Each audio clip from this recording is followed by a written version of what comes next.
মুরব্বীদের মুরব্বী ইমাম আবু দাউদ রাহমাতুল্লাহ আলাইহি, সে তো অনেক আগের যুগের কথা। সেই সময় 3 পয়সা অনেক। নৌকাওয়ালা হুজুরের চেহারার দিকে তাকায় আর চিন্তা করে, টাকার দিকে তাকায়, আল্লাহ এমন পাগল তো কোনোদিন দেখিনি, এতগুলি টাকা দিয়ে গেল। উনি তো রওনা করছেন, আল্লাহ তাআলার পক্ষ থেকে আওয়াজ আসলো, গায়বী আওয়াজ, ইশতারাইতাল জান্নাতা বিসালাস। এই ইমাম আবু দাউদ, তুমি তো আজকে 3 পয়সা দিয়ে আমার জান্নাতটা খরিদ করে ফেললা।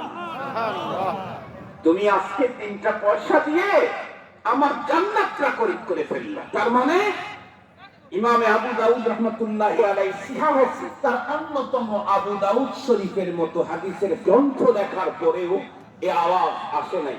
তাহাজ্জুদের পরে এই আওয়াজ আসে নাই। আওয়াবিন কাশফের পরে এই আওয়াজ আসে নাই। লক্ষ লক্ষ মুহাদ্দিস তৈরি করেছেন উনি, তখন এই আওয়াজ আসে নাই।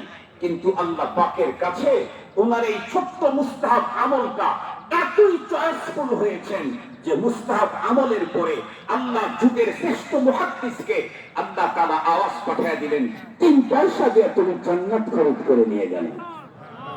সঙ্গত কারণে সামনে যে শাওয়ালের